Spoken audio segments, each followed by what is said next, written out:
today. Ano lang po to, yung pork chop na po. Pero yung pork chop natin kanina, binabad ko po siya sa baking soda. Binulburan po siya ng konting baking soda. Para po, yung po yung tenderizer na ginamit ko today. So, yung baking soda po, maganda siyang tenderizer. So, we'll put some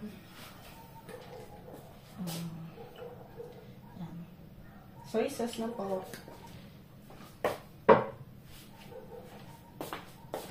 Lalagyan natin siya ng sili. Yung sili natin. I mean, from the garden. Yan. Kasi si Frank, may siya sa medyo maanghang na. So,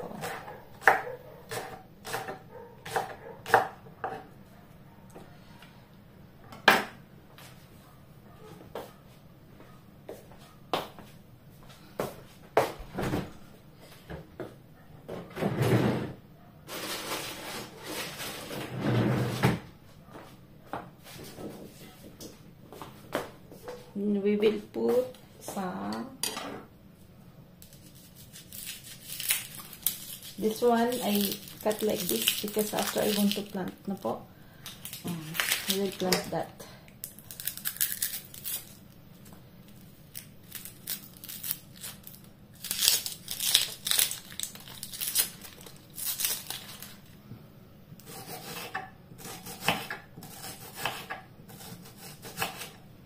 Put some paprika.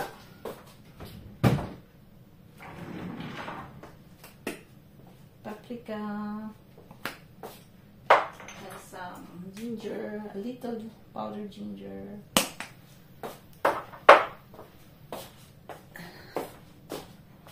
And then we will fry. Fry natin siya dito. Olive oil. Dito po sa France, mahilig sa olive oil.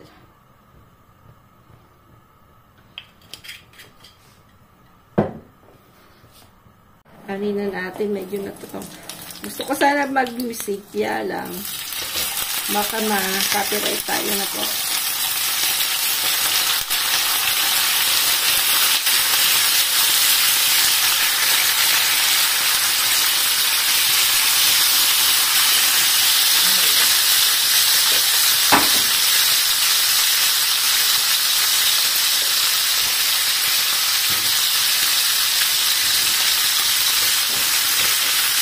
Dapat medyo maluto-luto siya na po bago natin lagay yung mga tomato, something kasi dapat medyo maluto na siya. Hindi ko pala siya linagyan ng asin. Yan.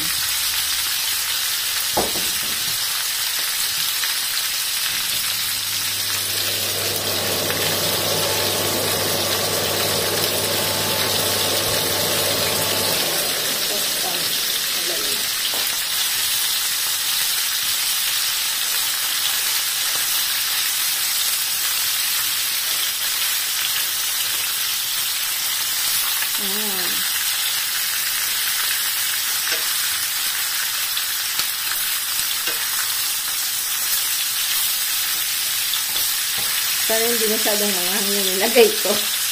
Kasi,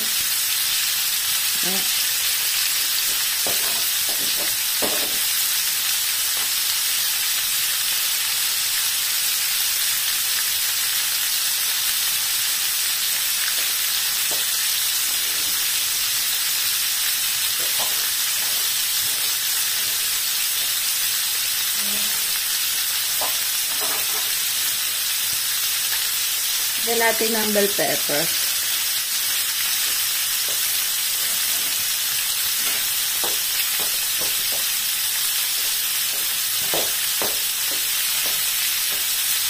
At malapit itong maluto, lalagyan ulit natin ng bell pepper.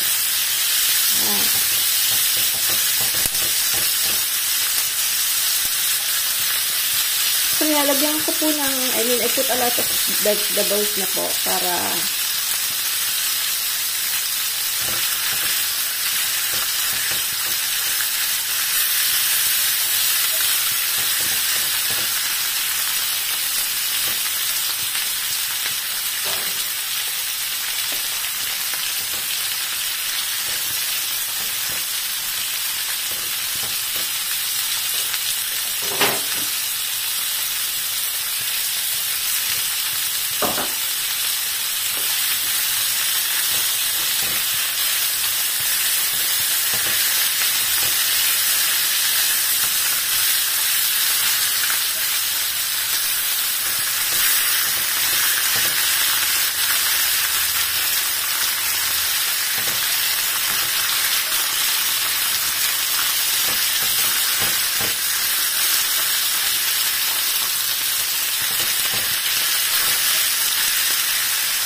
Yung tomato, maliliit na tomato. Kinuha namin yung isang kanila.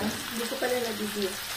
So, mayroon pang mga natira. Mga last na po yan. Galing pa sa ating garden.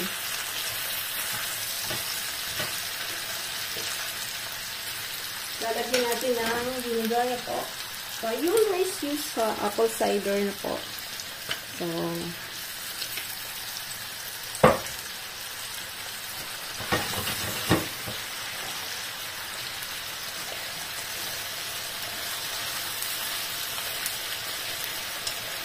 ayan.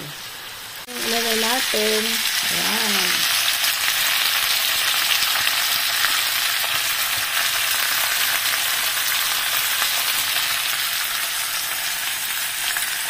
Gagawa po tayo ng ano ito.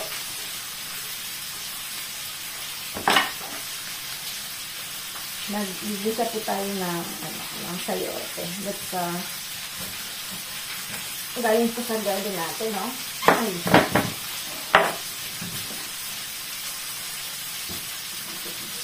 Careful lang po kayo kasi may tinik-tinik po yung yung yung sayote.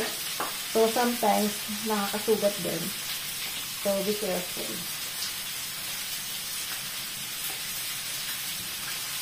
Di naman ganun siya katinik, but then sometimes sharp din na konti. So, careful na lang. Parang rin yung patola.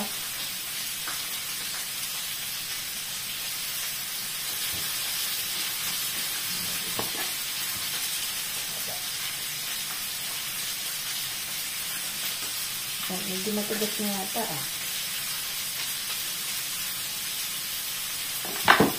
Kailangan natin ito.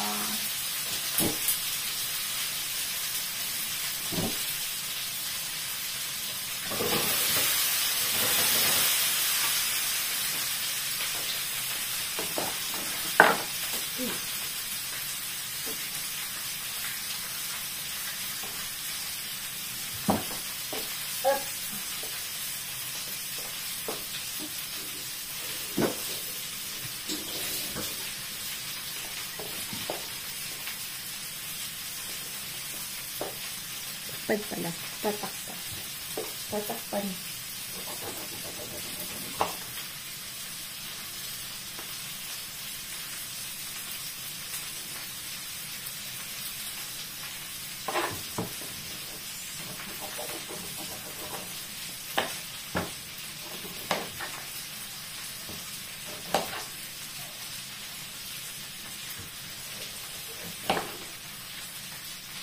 Siguro dapat kuhanin ko na yung iba kasi parang gugugulang din pa rin sa'yo. Kala ko hindi.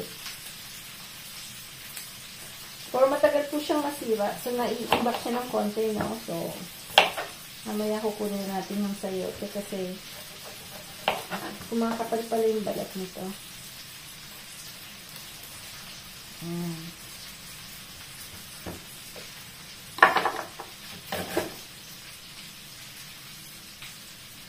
Ganda itong gamitin. Kung parang po. So, titingnan natin.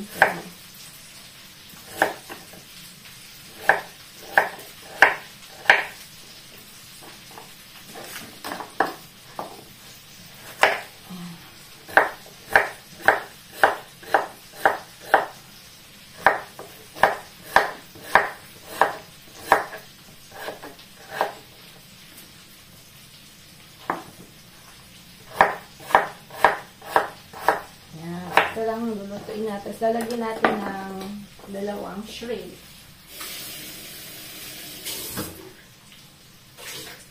Dalawang shrimp.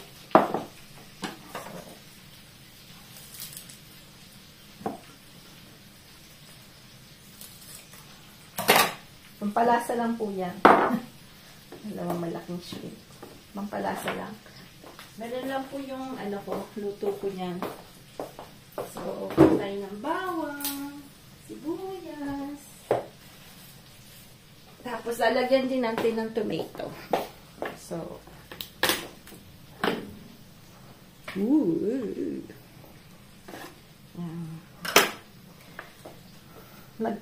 Meron po pala akong i-share. Since 1 month, nag-abs po kami na dalawa ni Frank. Nag-exercise kami mag-asawa. So, we eat, normally.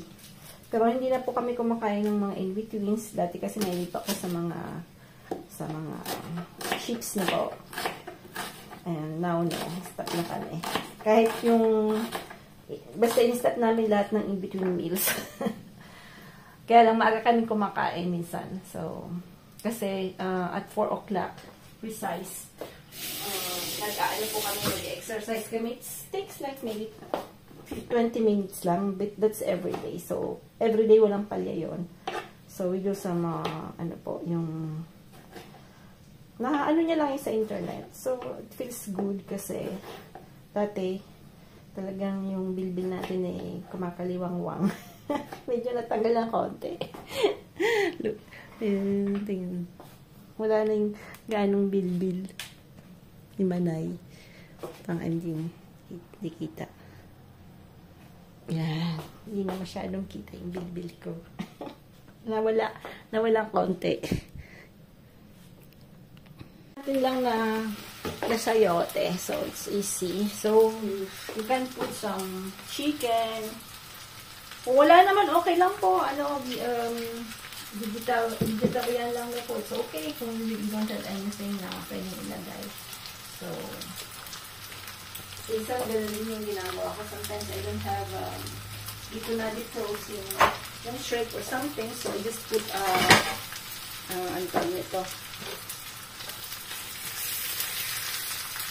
I put vegetables lang na po. So, it's okay. So, ayan.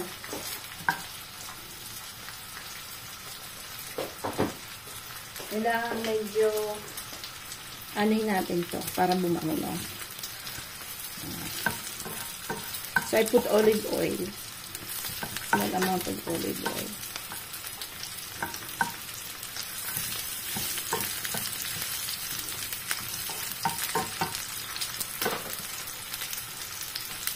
Balikan natin.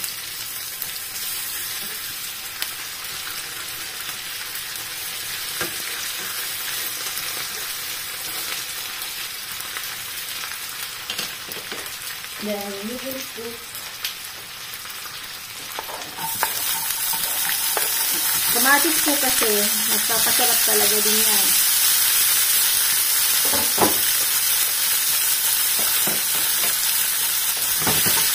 Lalagyan natin ng konting nor cubes na po. So, magic sarap, nor cubes. So, you can use that.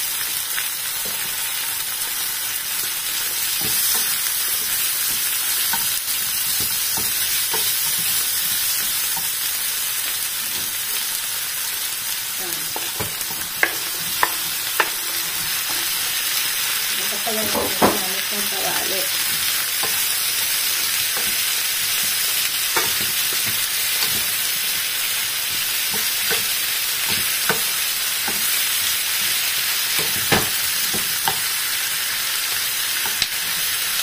Lagyan natin ng water.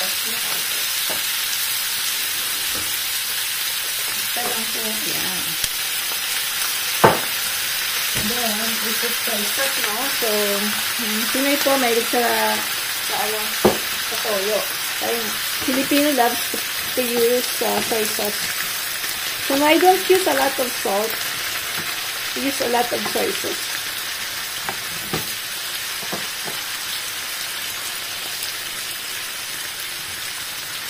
Ang natin ang pagkakas.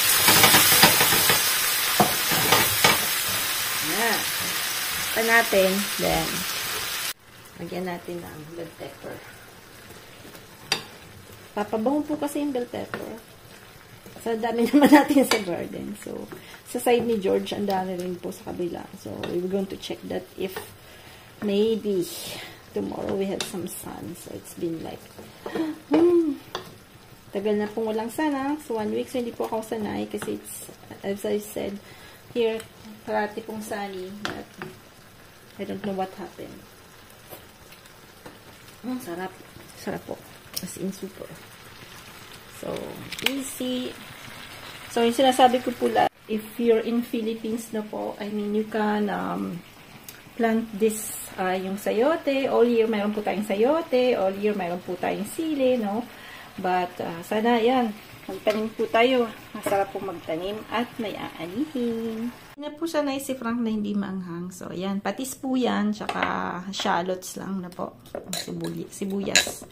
Tawag dito shallots. Shallot. Ayan. Tapos, yung ano natin, yan na. Linagay ko po yung dahon-dahon ng kalabasa na po. Tsaka may kangkong pa din na konti. Nilagyan ko din po ng celery. So, yan. Para medyo greens. May greens po tayo. Then, ito na po yung yan. Medyo caramelize lang yan. Konting tutong pero palit ko din natin. Wow, it's quite hard to take. Look at that. Very red.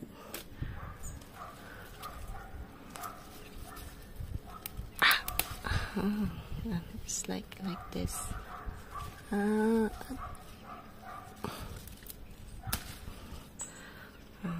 Dalawa. The other two, it's not yet really red. Oop, hulog. Up. Beautiful. Lori. Ayan po ng kalabasa natin. Para pong lumamig kagabi, parang na-frost po siya. So, kukunin na natin yung dalawa. Tingnan natin kung na-frost din na po. So, yun yung problema. Kasi first time ko pong pagtanim nito. So, I really don't know kung they survive yung ano po, yung lamig na konting ganyan. So, kasi hindi pa naman po nagne-negative, no po. So, maybe at night, siguro 10 degrees pa lang naman. So, pero iba na po yung, malambot na po siya. So, it means na, hindi na niya kaya yung lamig sa gabi. So, kukunin natin yung dalawang malaki. Tingnan natin kung okay pa sila. Good, kasi hindi pa siya malambot. Ayan. But we don't to take this. Kasi, I'm afraid na magiging lambot. So, this, parang hindi pa siya na-frost, but yan, malapit na. Ayan, sayote.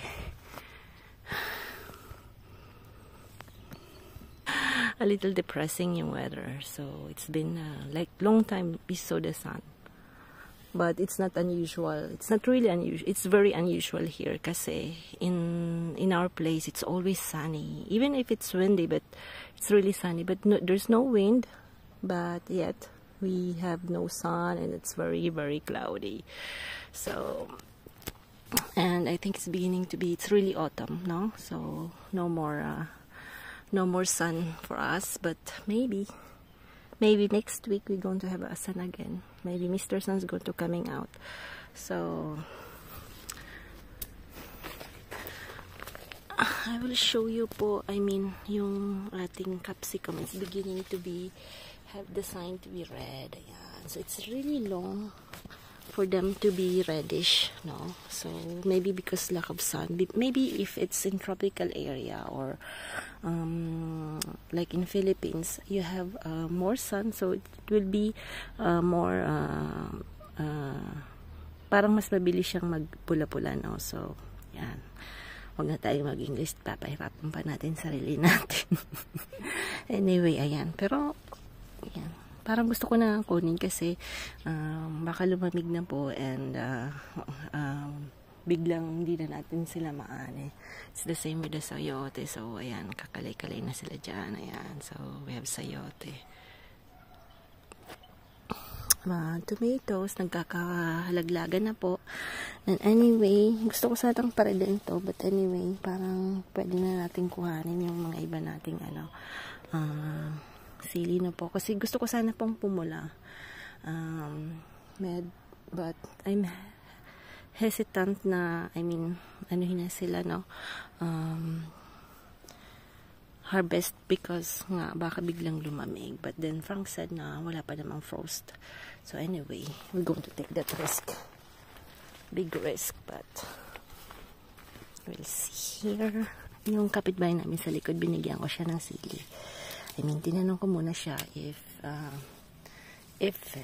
she loves to eat spicy, and she said na yes naman daw po. So I gave her different kinds of sili now, yung sinigang, and then the one was not very spicy, the one was very spicy, but I explained to her that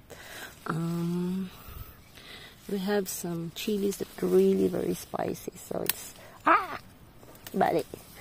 So it's crunchy. Look at this. Naputol. So we have to take that. Nag-yellow na. So we put two kinds, no? Some yellowish and some very red. Kunin na natin to. Yan. Iba, medyo nadadali na talaga. Nagkakabulok-bulok na sila. So here we have to take up. Maybe going to do some gardening a little today. So even if it's not really sunny. So I think we have to do some cleaning up a little. I will show you one of the chilies that's been in the pot. And you can see, yung mga wala pong sa garden, you can even plant it in the pot. Yan. So let's see. Look at that. It's really red now. So I think this is spillet. We call it spillet in France. So look at the beauty of it. So I think, yeah. So, not too much. Yeah. So look at that. Do you have like 3 na ano po, na tag nito, na puon. So we have all this chilies here.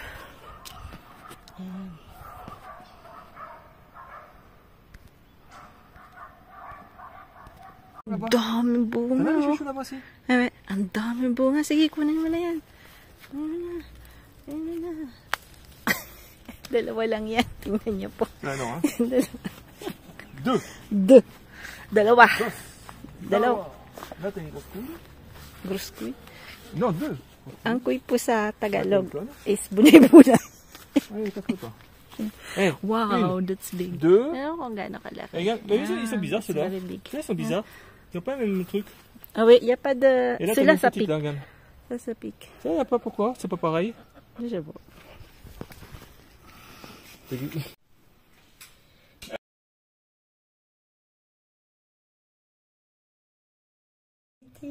Walang piti po. Maraming pong salamat sa lahat. Thank you.